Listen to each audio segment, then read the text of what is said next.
할렐루야. 반갑습니다. 하나님께서는 우리 인간을 일하는 존재로 창조하셨습니다. 사람마다 해야 할 일들이 있습니다. 창세기 1장에서 하나님께서 처음 사람 아담과 하와를 창조하시고 나서 제일 먼저 하신 일이 그들에게 복을 주시는 일이었습니다. 창세기 1장 28절 읽어봅니다. 시작. 하나님이 그들에게 복을 주시며 하나님이 그들에게 이르시되 생육하고 번성하여 땅에 충만하라. 땅을 정복하라. 바다의 물고기와 하늘의 새와 땅에 움직이는 모든 생물을 다스리라 하시니라. 하나님이 형상대로 우리 인간을 창조하시고 제일 먼저 하신 일은 복을 주신 일을 하는 거예요. 하나님은 저와 여러분에게 복을 주시기를 가장 원하신 줄로 믿으시기 바랍니다. 하나님은 복을 주시는 하나님이에요. 그러면 그 복이 도대체 뭐냐? 하나님이 우리에게 주시는 복이 뭐냐?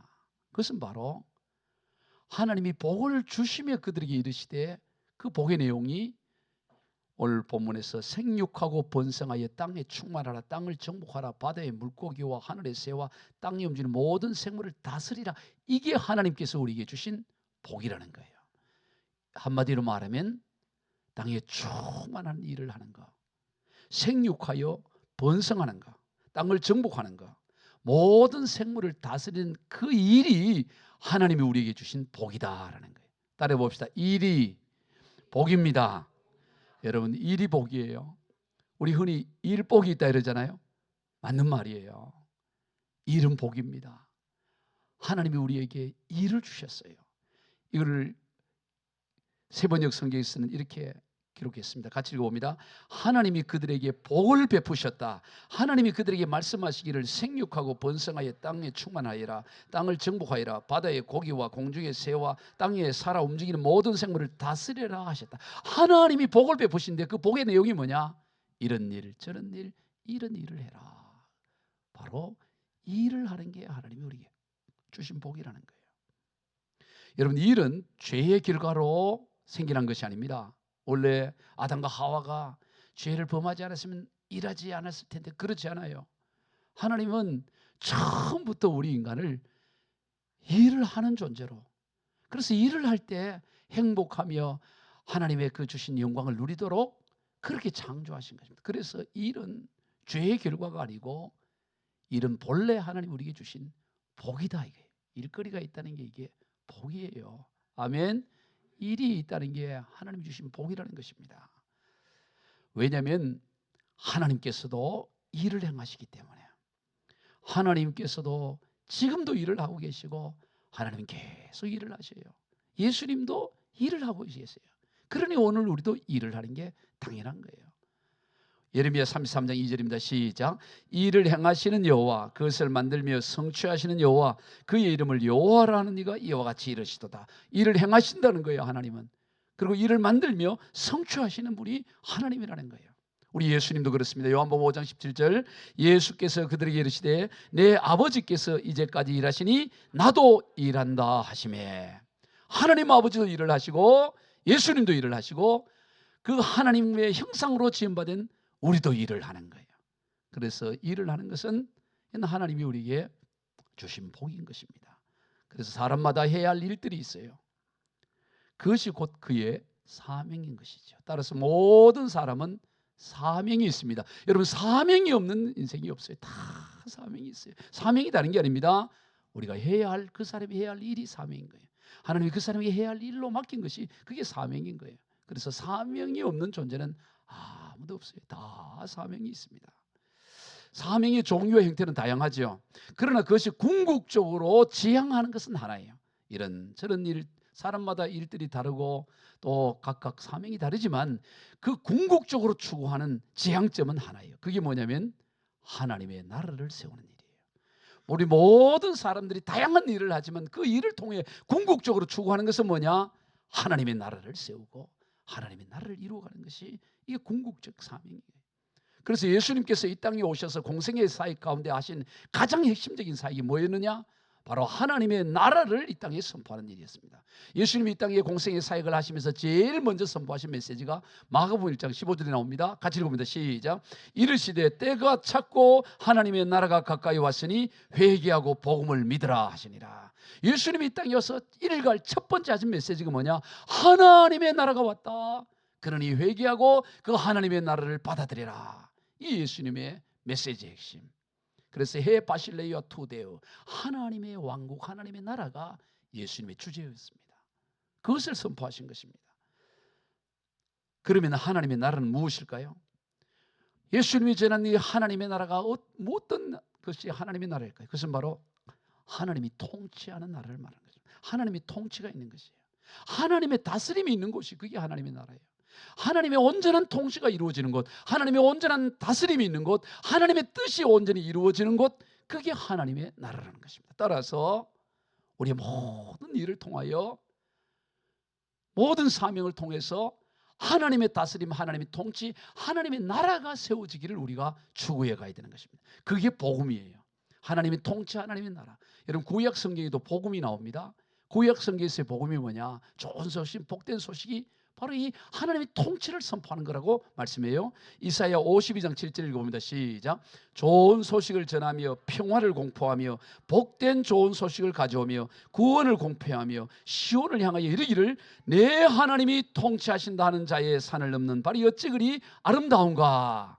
여기에서 좋은 소식, 이게 복음인 거예요.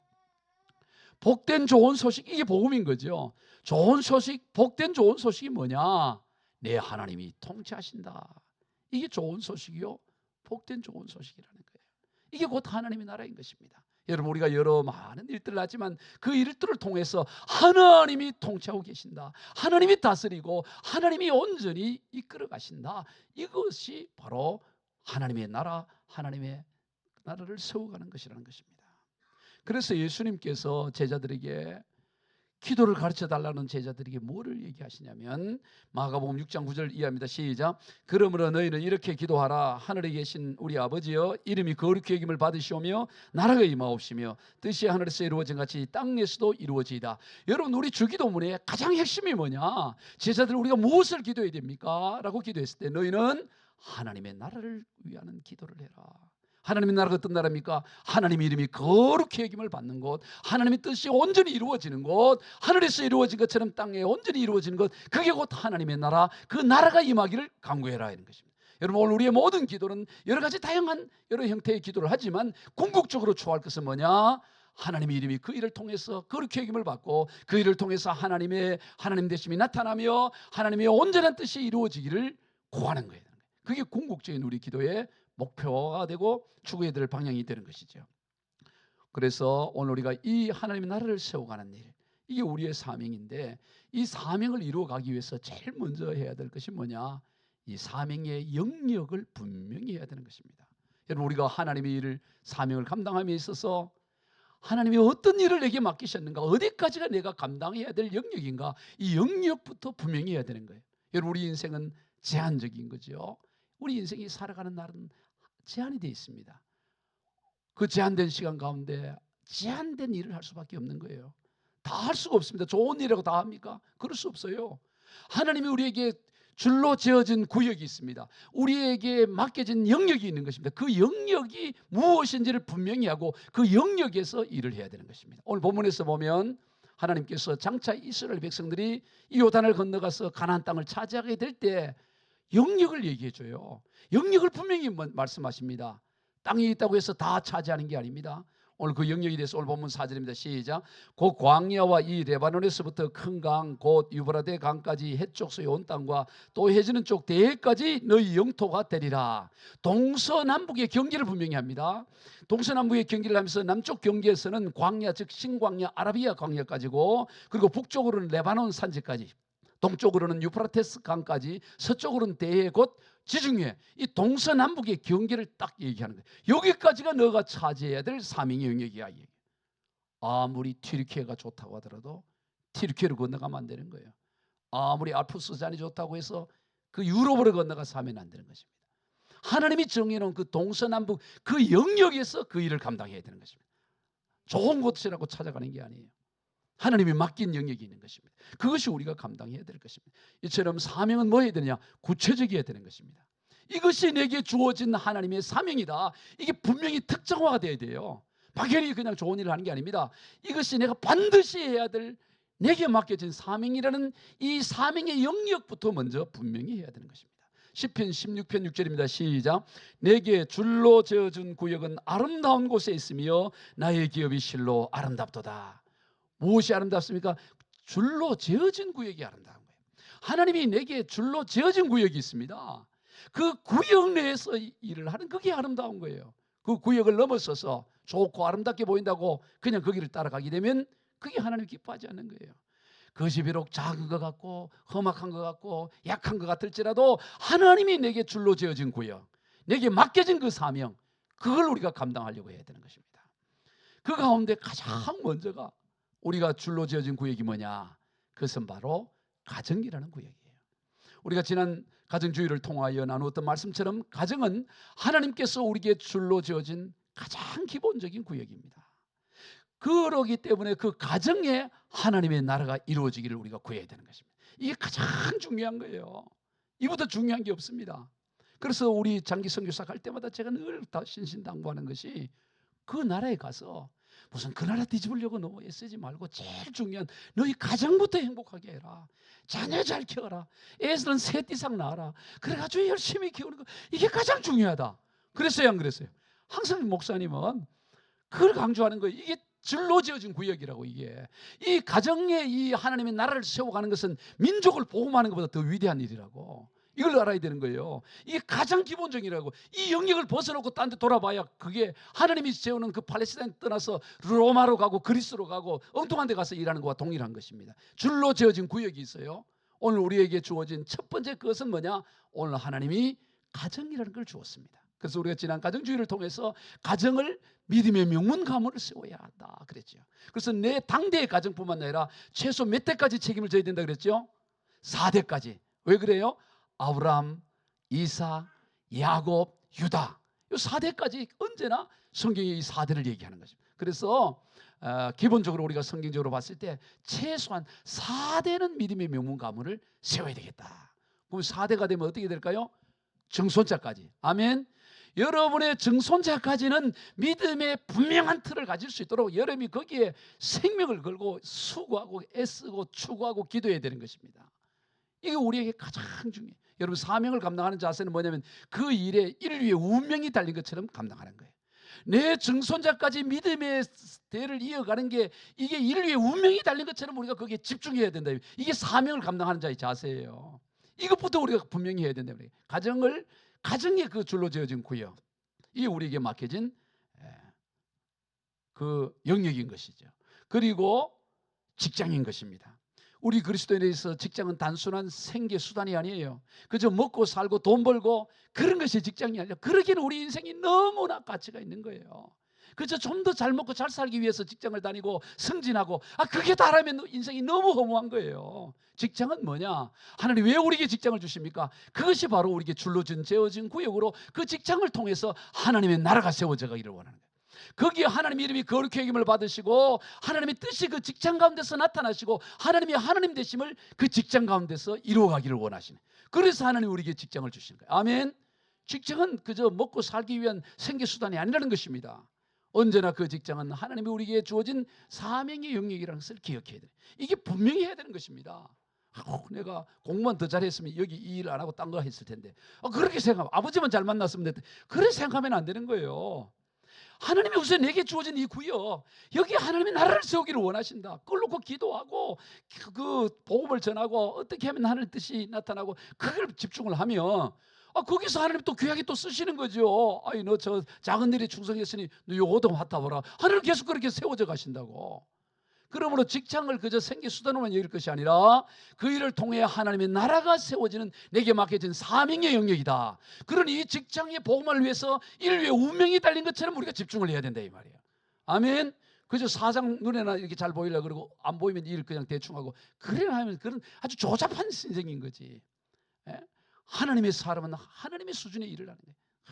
그래서 여기에 하나님의 나라가 이루어지기를 기도하고 그러면 어떻게 하나님이 펼쳐갈지 모르는 거예요. 얼마나 기대가 되어집니까? 아이고, 또 월요일이네, 월요병. 그런 얘기하고 가면 얼마나 인생이 비참해요. 월요일이 기대가 되시길 바랍니다. 월요일이 기대가 되죠. 야, 월요일 가서 올 또 내가 영혼을 만나게 되고 기도할 대상이 있고 그래서 하나님의 나라가 세워지길 기대하면 아이고, 월요일이 오고 그래야 된다 이 말이야. 좀 동감하는 사람이 별로 없어요. 직장 안 다니는 분들만 동감하고 지금 월요병이 없어야 돼. 예수 믿는 사람은 월요병이 없어야 돼. 직장이 뭐냐? 내 사명의 영역이라는 것을. 그 외에도 친구들의 관계, 공동체, 이웃, 이걸 우리에게 주어진 사명의 영역들이 있습니다. 그걸 분명히 해야 된다고. 이건 내게 하나님이 주신 줄로 지어진 구역이다. 이 사명의 영역을 분명히 해야 되는 것입니다. 아멘. 이게 것이 없으니까 거기에 집중하지 않는 거예요.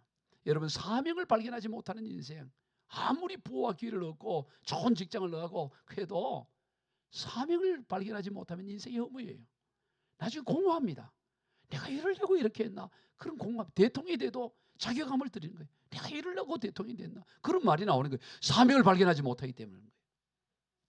1976년에 일본에서 팔다리가 없이 태어난 선천적 사지절단 장애라는 그 병을 가지고, 장애를 가지고 태어난 오토다케라는 인물이 있어요. 이 오토다케, 이 사람은 태어난데 팔다리가 없는 거예요. 그러니까 이 의사도 깜짝 놀라는 거예요. 그래서 그 엄마에게, 산모에게 한 달 동안 보여주지 않았어요. 충격받을까 봐. 한 달 동안 보여주지 않았고 한 달 뒤에 보여줬는데 그 엄마의 반응이 충격받고 놀라는 게 아니라 귀엽네 이러면서 이렇게 이쁘게 보는 거예요. 그 아이가 팔다리가 없는 게. 그래서 엄마 아빠가 얘를 애지중지 키우는 거예요. 어디 장애인이라고 해서 그렇게 버리지 않고. 그런데 이 아이는 이 선천적으로 아주 유머러스하고 쾌활한 그런 성품. 그래서 아주 이 학교 생활도 잘하고 그렇게 지내는 거예요. 그래가지고 대학을 어디 갔냐? 와세아대 정치경제학부를 들어가요. 와세아 대학은 최고의 대학 가운데 하나잖아요. 거기 들어가서 공부를 하고 잘하는데 23살에 1998년에 자기의 지나온 삶의 여정을 쓴 책이 나왔어요. 그게 뭐냐? 오체불만족이라는 책이에요. 오체불만. 이 오체불만족이라는 책이 나오는데 자기 몸이 온전한 게 없잖아요. 이 책이 나오자마자 선풍적인 그런 돌풍을 일으켜요. 그 책이 나온 지 6개월 만에 그 인쇄만, 책을 판 인쇄, 그것만 얼마가 벌었냐? 50억을 벌어요. 23살의 나이에. 부러우니까 다들 그렇게 50억이 잘 나가요. 잘 나가. 아주 유명 인사, 일본에 우리나라에도 와서 베스트셀러 1위를 차지한 적이 있어요. 그래서 우리나라 한때 초등학교 4학년 1학기 교과서에 이 오토다케 이야기가 실릴 정도로 교과서에 실릴 그런 인물이에요. 네? 신드롬이 생기고 그 밑에 한 살 어린 와세아 대학교 법학과를 다니는 자매가 이 형제에게 프로포즈를 해 결혼을 하는 거예요. 아주 똑똑한 자매인데. 그래서 2남 1녀를 낳아요. 그래서 잘 살아가고 일본에서 최고의 인기를 누리고. 그러니까 어떻게 해요? 정치로 보는 거예요. 정치. 요즘 인기 있고 그러면 표 얻으려고 국회의원 하라고.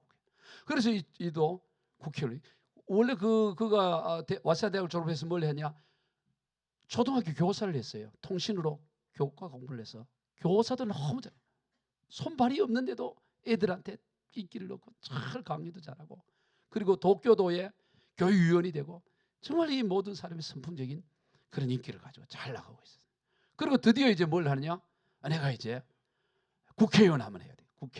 국회의원을 나가려고 준비하고 있는 가운데 한 일본의 주간지에서 폭로가 나오는 게 뭐냐? 이 오토다케가 불륜을 행했다. 불륜을 행했다고 나왔는데 처음에는 부정하다가 나중에 증거들이 나오면서 고백을 했어요. 사실 제가 결혼 생활 가운데 5명의 여인과 불륜 관계를 가졌습니다. 크게 밝혀낸 일본이 난리가 나네. 그래서 선거 그냥 당연히 당선할 인물이었는데 낙선을 내버렸어요. 그리고 인생이 나락으로 떨어진 거예요. 비록 이 장애는 극복했지만 뭐를 극복했냐? 죄를 극복하지 못한 거죠. 죄를 극복하지 못해. 그런데 이 오토다케와 대조적인 인물이 있어요. 오늘 이 사람 얘기하려고 얘기해요. 레나 마리아라는 인물. 예전에 제가 하나 얘기해요. 이 레나 마리아는 1968년생 스웨덴에서 태어난 자매예요. 이 레나 마리아는 태어났을 때 이 자매도 팔이 없어. 이렇게 그러나 그 부모들이 신실한 믿음으로 그 딸을 잘 양육해서 이 애가 재능이 있는 거예요. 뭐에 재능이 있냐? 성악에 재능이 있는 거예요. 그래서 스웨덴 왕립대학교에서 성악을 공부해서 노래를 부르기 시작하는데 너무 천상의 소리라고 할 만큼 노래를 잘 부르요. 그것뿐만 아니라 스포츠도 관심이 있어서 운동을 하는데 뭐를 하냐? 수영을 배우기 시작해요. 수영을 하는데 수영 스웨덴 국가대표가 됐어요. 장애인 대표죠. 그래서 국제대회 가서 금메달 4개나 따는 거예요. 그 다음 미술을 하고 그림을 그리고 그러면서 세계를 다니면서 자기는 하나님의 걸작품이라고 하나님의 작품이라고 하면서 하나님을 간증하며 찬양하는 가스펠 가수, 복음서가 가수가 되어서 우리나라도 몇 번에 와서 이 복음 가수로서 찬양을 여기 우리 가까운 동네 예술의 전당에서 바로 옆에서 그의 그 공연을 하게 되었어요. 그리고 그가 2001년도 4월 15일 날 그 장애인 날을 맞이해서 KBS 1TV에서 공영방송이잖아요. 장애인을 위한 열린 음악회 특집으로 이 레나 마리아를 했다고. 이 레나 마리아가 이 특집을 하면서 그 하나님을 찬양하고 하나님의 찬양을 노래하는데 다 감동을 받아요. 그 중에 일부를 제가 영상을 가지고 왔습니다. 여러분 잠깐 영상을 한번 보도록 하겠습니다. 조금 불편한 몸으로 태어났지만 자신의 타고난 목소리로 세상에 사랑을, 용기를 전하고 있는 가스펠 가수를 소개해드릴까 합니다. 여러분, 레나 마리아를 만나보시죠.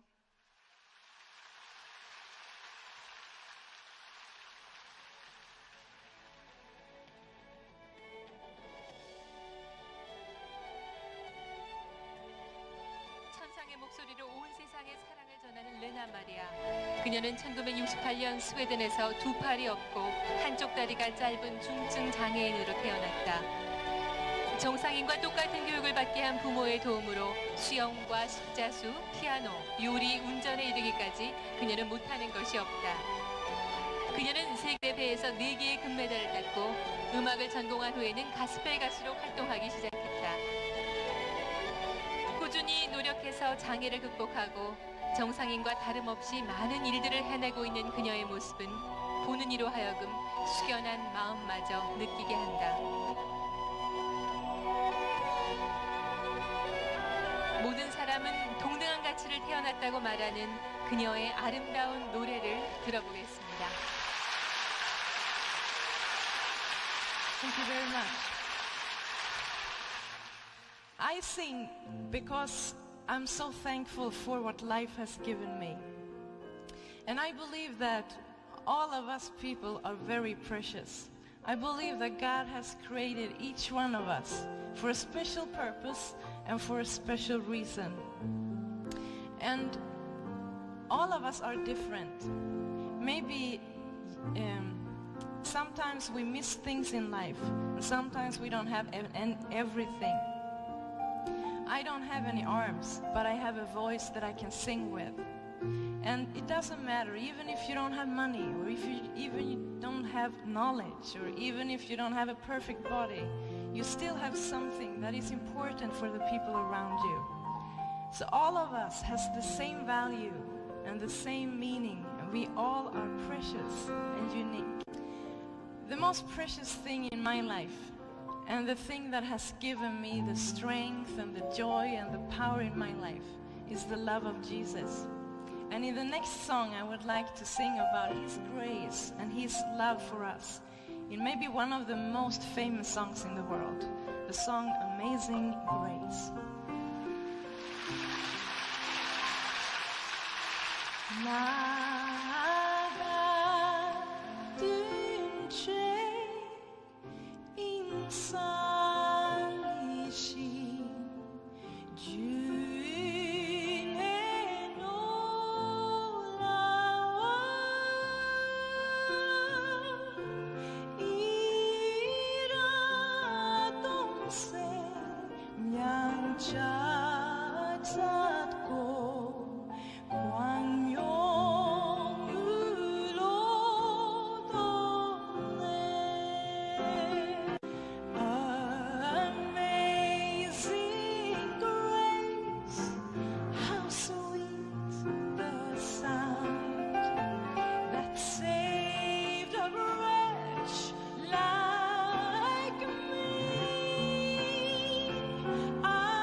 was blind, but now I see.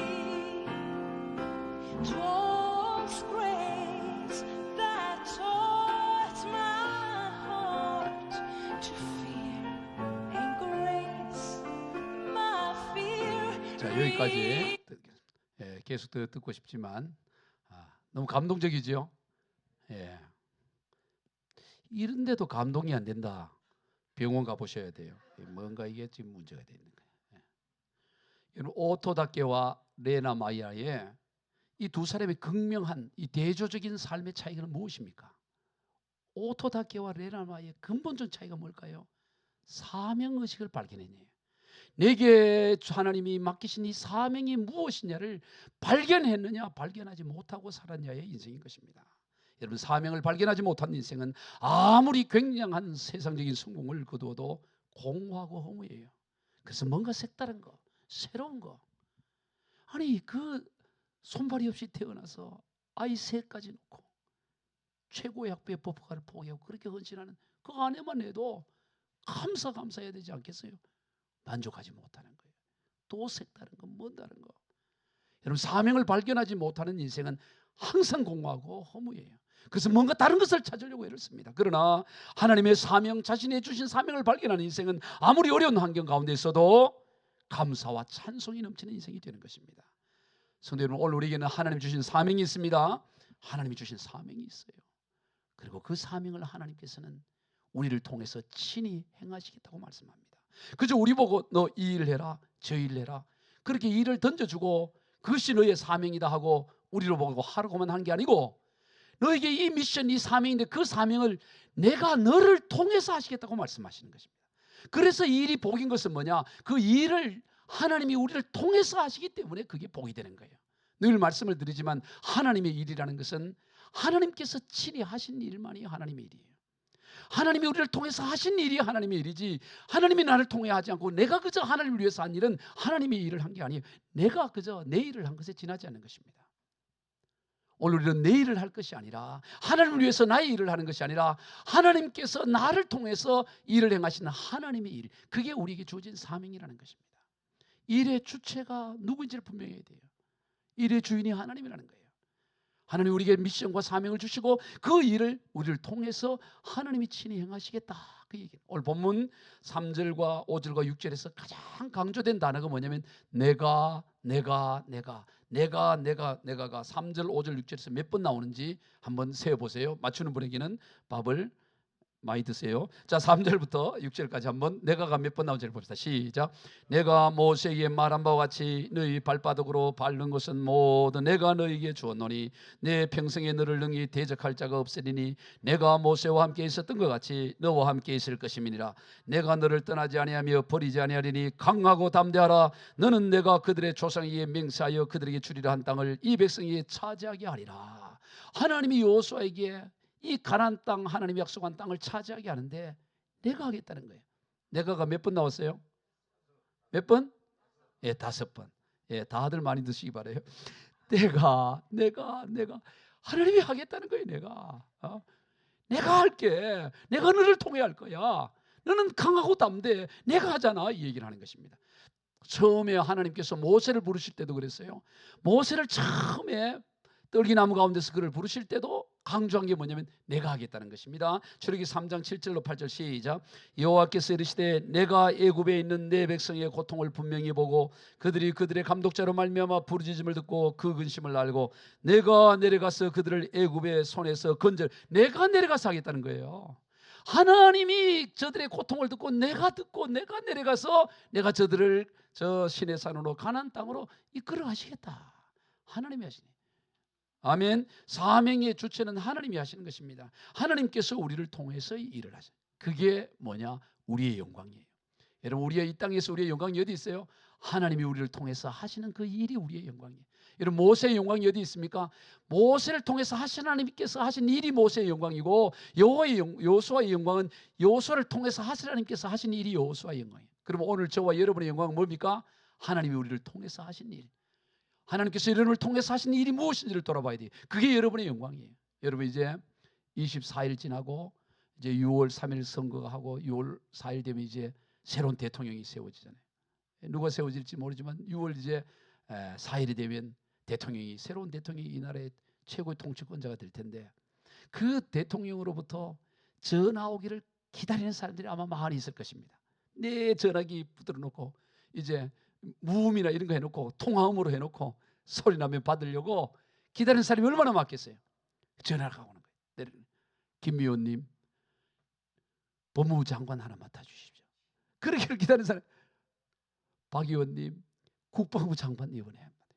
그리고 그 영광 아니겠어요. 그 사람 저한테도 전화, 목사님 소문 잘 들었습니다. 지금 나라가 어지러운데 목사님이 국무총리를 맡아주셔야 되겠습니다. 근데 내한테 전화 오면 제가 어떻게 해야 돼요? 아이고 고맙습니다 이래야 돼요? 기도해보고요? 아니면 교인들에게 물어보고요? 그러면 안 되는 거야.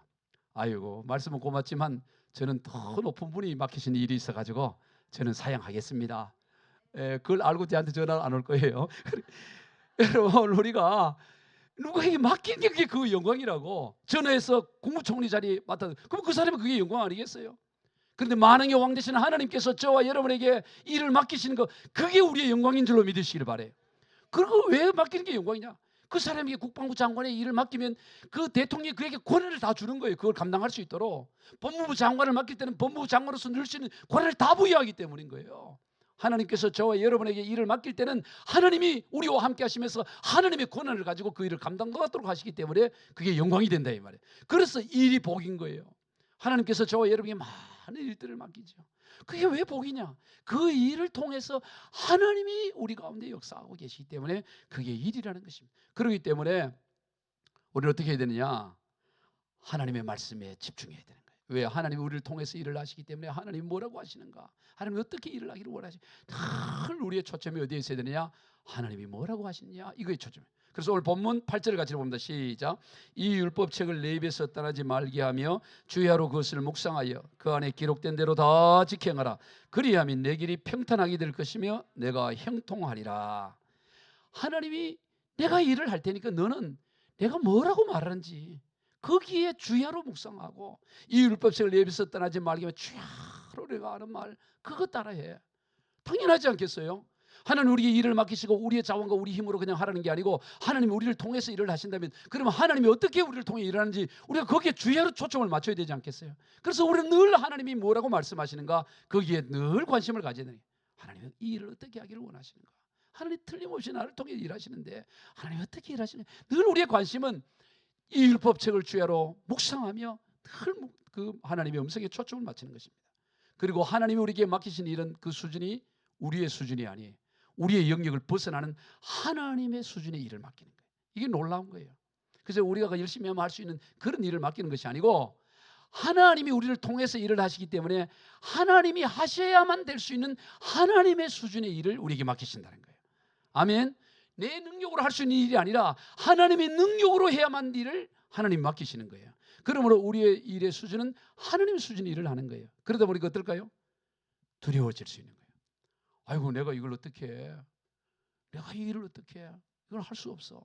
그래서 나타나는 현상이 뭐냐? 두려워하고 불안해하는 거죠. 그래서 하나님께서 뭐라 그러냐? 강하고 담대하라는 걸 강조해요. 오늘 7절과 9절을 봅니다. 시작. 오직 강하고 극히 담대하여 내가 내게 명령한 것이 아니냐. 강하고 담대하라. 두려워하지 말며 놀라지 말라. 아주 강조하는 거예요. 너가 할 게 뭔지 아니? 내가 다 하는데 근데 네 눈에는 너무 크게 보일 거야. 그러니 너는 두려워할 거야. 그런데 절대 너 두려워하지 말고 놀라지 말고 강하고 담대해라. 이걸 강조하는 거예요. 여러분, 이 모세에게 애굽에 종살이하고 있는 이스라엘 백성들을, 히브리인들을 어떻게 끌어나옵니까? 할 수가 없는 거죠. 세계 최강의 군대력을 갖고 있는 애굽의 그 군사력을 돌파해서 어떻게 나와요? 불가능한 거예요. 바로 어떤 인물인데 불가능한 겁니다. 그러니 두려워할 수 있고 불안해할 수 있고 낙심할 수 있죠. 그런데 하나님은 강하고 담대하라고 말하는 거예요. 어떻게 지금 요단강을 건너갑니까? 여리고성을 어떻게 무너뜨립니까?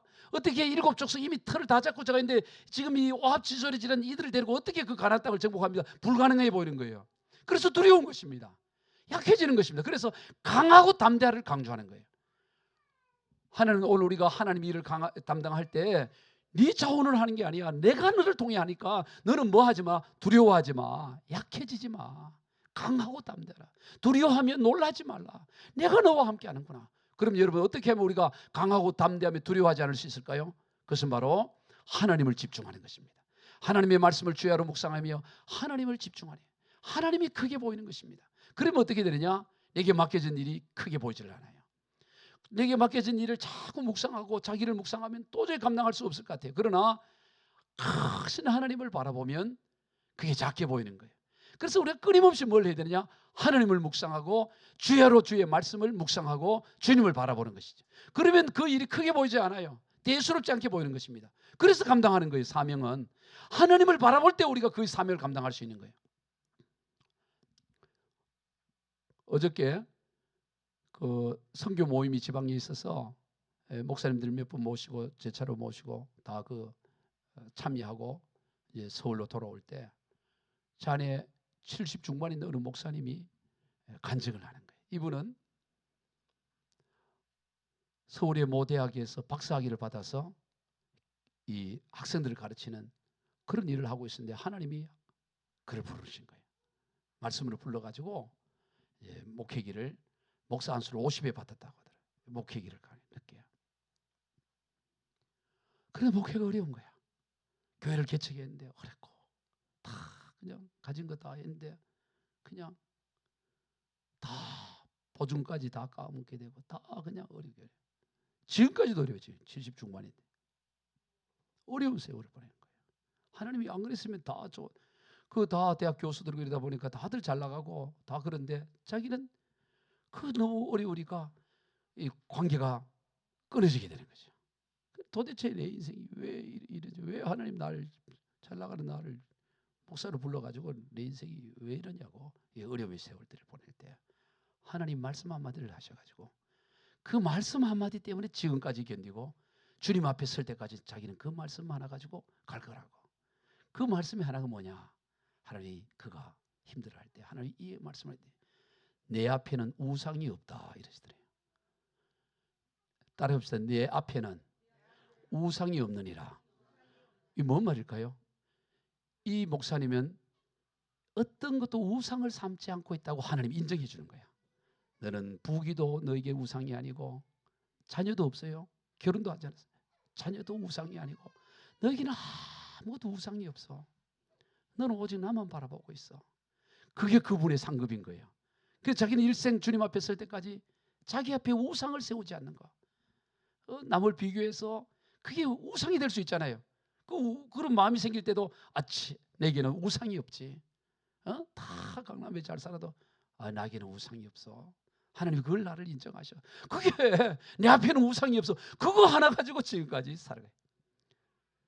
아멘. 그래서 내가 농담삼아서 하나님 그렇게만 말씀하지 말고 우상이 없으니까 좀 딴 것도 좀 주면 좋으신데 말씀만 하시고 그냥 주지 않아서 참 나도 좀 마음이 아프다 이래 했어요. 그러나 그분은 그거 가지고 이기는 거야. 네 옆에 우상이 없느니라 그 말씀 하나 가지고 마지막 호흡 끝낼 때까지 그 말씀하고 자기는 하나님 앞에 갔을 때 정말 하나님 나는 내 앞에 우상 없이 살아왔습니다. 그게 그분의 목표인 거예요. 그러니 가난해도 어려워도 다 친구 끊어져도 견뎌갈 수가 있는 거예요. 여러분 우리에게 사명 어떻게 감당합니까? 돈 쌓아갖고 사명 감당하는 게 아닙니다. 하나님의 말씀으로 사명 감당하는 거예요. 하나님의 말씀이 내게 임하면 그 말씀 하나 붙잡고 돌파하는 겁니다. 왜냐하면 하나님의 말씀은 살아있기 때문에 능력이 되기 때문에 하나님 말씀 자체가 하나님이기 때문에 아멘. 그래서 그 하나님의 말씀으로 붙잡으면 다 작게 보여요. 친구 잘 좋은 그 벤츠니 먼천이 타고 다니는 게 그렇게 안 부럽다고 나는 버스 타고 다니지만 부럽지 않을 수가 있는 거예요. 왜? 하나님 말씀으로 보니까 그게 부러운 게 아니야. 작게 보인다고. 할렐루야. 이사야 40장 15절 이하입니다. 시작. 보라 그에게는 열방이 통이 한 방울 물과 같고 저울의 작은 티끌 같으며 섬들은 떠오른 먼지 같으니 레바논은 땔감에도 부족하겠고 그 짐승들은 번제에도 부족할 것이라. 그의 앞에는 모든 열방이 아무것도 아니라 그는 그들을 없는 것 같이 빈 것 같이 여기시느니라. 여러분 하나님 앞에는 열방이라는 나라 뭐 미국이니 러시아니 유럽이니 이런 열방이라는 것도 통이 한 방울 물에 지나지 않는다. 저울에 떠오른 먼지 무게감도 잴 수도 무게도 안 나와. 열방이 그러는 거예요. 하나님 앞에 아무도 없는 것 정도야.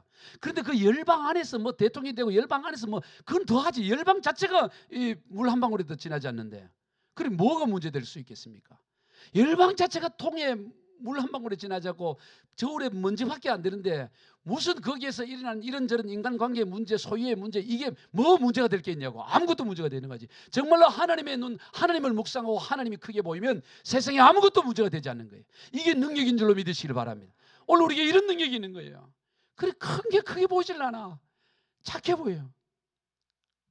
제가 지난주에 그 목사님, 제 아는 목사님인데 어느 집회 한 500명 모임 집회인데 이분이 첫 메시지가 너무 재미가 있어갖고 제가 그 메시지장을 가끔씩 한번 2번 들어봤어요. 앞부분만. 이분이 강단에 올라오시더니 여기에 서면 긴장이 되고 떨리고 그리해야 되는데 떨리지 않아서 그게 걱정입니다 이러더라고. 원래 강단에 서면 몇 명이 조그마한 교회 목회하는 모임 몇 명이 있으면 떨리고 긴장해야 될 거 아니겠어요? 자기는 떨리지 않는다 그러더라고.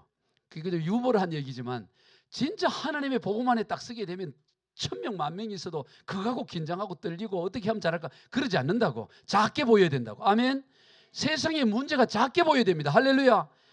별것 아닌 것처럼 보입니다. 골리앗에 대한 다윗이 그래요. 다윗은 쩌린 청소년이 지나지 않으면 구척 거의 3m 가까운 그 골리앗 거기 앞에 서기만 해도 주눅이 들어 덜벌벌 떨 수밖에 없대. 다 왕도 떨고 다 떨어야 감히 얼굴도 눈도 맞추지 못하는데 그 골리앗 앞에서 이 다윗이 뭐라고 얘기합니까? 사무엘상 17장 46절이야. 시작. 오늘 여호와께서 너를 내 손에 넘기시리니 내가 너를 쳐서 내 목을 베고 블레셋 군대의 시체를 오늘 공중의 새와 땅의 들짐승에 주어 온 땅으로 여호와께서 하나님이 계신 줄을 알게 하겠고 또 여호와의 구원하심이 칼과 창에 있지 아니함을 이 무리로 알게 하리라. 전쟁은 여호와께 속한 것인즉 그가 너희를 우리 손에 넘기시리라. 이야, 통쾌하지 않아요? 아니 지금 자그마한 이 당시 군복도 맞지가 않는 거예요. 워낙 커가지고. 예?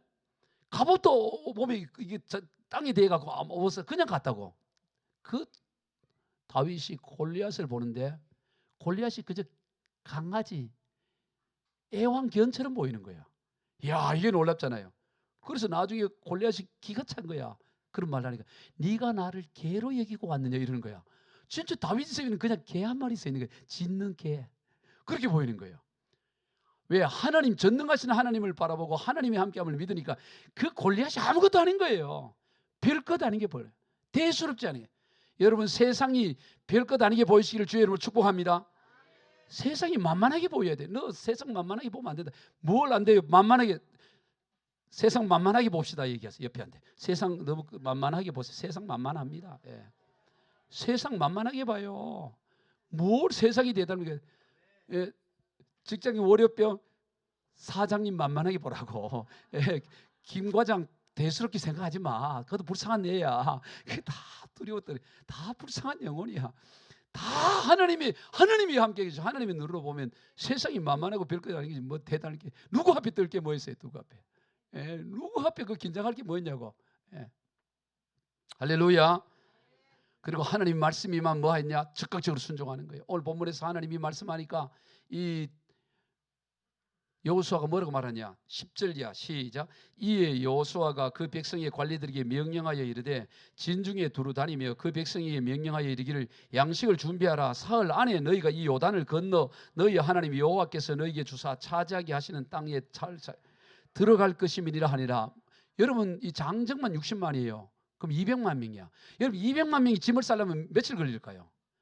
여러분 200만 명이 움직인다는 게 이게 지금 하루 이틀에 할 수 있는 게 아니에요. 명령이 떨어졌지만 이걸 순종하려면 좋게 한 석 달은 준비하든가 그 다음 어디 가서 진을 쳐야 되지 건너가서 어디에 또 진이 있어야 될 거 아닙니까? 여러분 우리 개인 이사 가는데도 그냥 금방 갑니까? 오늘 이사 가자 내일 이렇게 가는 사람 없잖아요. 며칠간 알아보고 가잖아요. 근데 200만 명이 움직인다고. 그럼 200만 명이 움직이려면 얼마나 고민해야 돼요? 우리가 다음 주에 야외 예배 가는데 어디 갈까? 한 주간 내 고민하고 찾는다고 어디가 좋을까? 그런데 그저 도시락 들고 가서 잠깐 있다 오는 것도 어디가 용산 가족공원이 좋냐, 저 어린이 대공원이 좋냐 이래 막 찾아 헤매는데 200만 명이 움직이는데 어떻게 금방 갈 수가 있어요? 하나님 명령이 떨어져도 한 3개월간 연구하고 찾아야 된다고 준비하고. 근데 뭐예요? 3일 안에 우리 강 건널 것이다. 뭔 말입니까? 즉각적인 순종을 하는 것입니다. 여러분 흔히 지체된 정의는 정의가 아니라는 것처럼 지체된 순종은 순종이 아니에요. 따라서 순종은 즉각하는 것이다. 아멘. 하나님의 말씀이 떨어지면 즉각 하는 거예요. 즉각. 3일 안에 우리 요단강 건넌다. 지금 요단강이 이장이 가보면 물이 너무너무 넘치는데 상관없어. 그냥 건너가는 거야. 하나님의 눈으로. 즉각적으로 순종을 하는 것입니다. 그리고 끝으로 이미 땅을 요단강 동편에서 2개의 지파 반이 루벤 지파, 갓 지파, 므낫세 반 지파가 땅을 차지했어. 저들은 지금 급할 게 없어요. 이미 땅을 차지했으니까. 요단 서편에 이미 땅을 차지하고 지금 저 요단 동편으로 동편으로 땅을 차지하고 서편으로 건너가는데 이들은 이미 땅을 다 차지했어. 느긋해. 굳이 건너가지 않아도 되는 거죠. 이미 여기 땅을 차지했으니까. 그런데 뭐라 그래요? 너희는 이미 땅을 차지했잖아요. 요단 동편에 좋은 들을 차지한 거예요. 너희는 이 정복 전쟁을 하는 데 있어서 제일 선봉에 서라 이러는 거예요. 제일 선봉에. 여러분 이게 하나님 나라의 원리예요. 나는 여유가 있으니까 뭐 되든 안 되든 뭐 내 알바도 그게 아니라고. 제일 선봉에 서야 돼요. 여러분 교회가 우리는 야 이제 뭐 충분히 자립되고 됐으니까 우리는 뭐 여유 있게 그러면 안 된다고. 제일 선봉에 서서 가장 하나님의 앞에 서서 일을 감당해야 된다고. 가진 자가 내가 이것저것 가지고 있으니까 제일 선봉에 서는 거예요. 그래서 이 바로 이 2개의 지파 반이 제일 선봉에 서서 가나안 땅 정복 전쟁이 나서는 거예요. 그리고 그 땅을 다 차지하고 난 다음에 다시 돌아오잖아요. 오늘 본문 12절로부터 15절 읽어봅니다. 시작. 여호수아가 또 루벤 지파와 갓 지파와 므낫세 반 지파에게 말해 이르되 너희 모든 용사들은 무장하고 너희 형제보다 앞서 건너가서 그들을 돕되 여호와께서 너희를 안식하게 하신 것 같이 너희 형제도 안식하며 그들도 너희의 하나님 여호와께서 주시는 그 땅을 차지하기까지 하라. 그리고 너희는 너희 소유지 곧 여호와의 종 모세가 너희에게 준 요단 이쪽 해돋는 쪽으로 돌아와서 그것을 차지할 것이니라. 제일 앞장서서 그래서 함께 하도록 하는 거예요. 모두가 동력하는 거예요. 이미 땅을 차지했든 차지한 그게 중요한 게 아닙니다. 여러분 하나님이 이런 동력해서 하는 거예요. 나는 급하지 않으니까 우리나라는 다 우리 가족은 다 예수 믿으니까 우리 가문은 믿으니까 그러지 않아요. 우리 대한민국은 종교의 자유가 아닙니다. 우리가 해야 될 사명은 저 북한뿐만 아니라 전 세계 무슬림들을 해야 될 영역들이 우리 대한민국이 제선봉에 서서 한국교회가 제선봉에 서서 할 일들이 우리가 이게 동력하면서 감당해야 되는 거죠. 하나님은 그렇게 하기를 원해요. 다 동력을 통해서 일하는 것입니다. 모세에게 아론을 비롯한 동력자들을 통해서 일을 했고요. 여호수아에게도 동력자들을 통해서 바울도 동력자들을 통해서 예수님도 심지어 동력자를 통해서 일을 감당하신 거예요. 말씀을 정리합니다. 우리 모두에게는 사명이 있습니다. 이 땅에 하나님의 다스림과 통치가 온전히 이루어진 하나님의 나라를 세우는 것이 우리의 이 땅의 사명인 것입니다. 그런데 그 일을 하나님께서는 우리를 통해서 친히 행하시겠다고 합니다. 우리 보고 그냥 하라는 것이 아니라 내가 너를 통해서 하겠다고 말씀하십니다. 그게 우리의 영광인 것입니다. 하나님이 우리를 통해서 일하시는 것이 그게 우리의 영광이에요. 그런 데 있어서 그 일은 우리의 수준이 아니라 하나님의 수준인 것입니다. 그래서 우리가 인간적으로 볼 때는 두렵고 약해질 수 있지만 강하고 담대해야 되는 거예요. 오직 하나님을 바라볼 때 강하고 담대하며 그것이 크게 보이지 않고 능히 감당할 수 있다고 보여지는 것입니다. 작게 보여지는 것입니다. 그리고 동력을 통해서 일을 하고 순종을 통해서 일을 하고 그래야 우리 모두 우리에게 맡겨진 이 사명을 잘 감당하시는 저와 여러분이 다 되시길 주 예수 그리스도 이름으로 축복합니다. 기도하겠습니다. 하나님 아버지 감사합니다. 우리에게 일이라는 복을 주셔서 감사합니다. 사명을 주셔서 감사합니다. 이 일과 이 사명을 통하여 하나님 우리를 통해서 일을 하시니 이것이 우리의 영광임을 믿습니다. 주여 우리가 여기 있습니다. 우리를 통해서 마음껏 일을 행하여 주시옵소서. 우리는 즉각적으로 순종하겠습니다. 함께 하겠습니다. 주여 역사하여 주옵소서. 예수님의 이름으로 축복하며 기도하옵나이다. 아멘.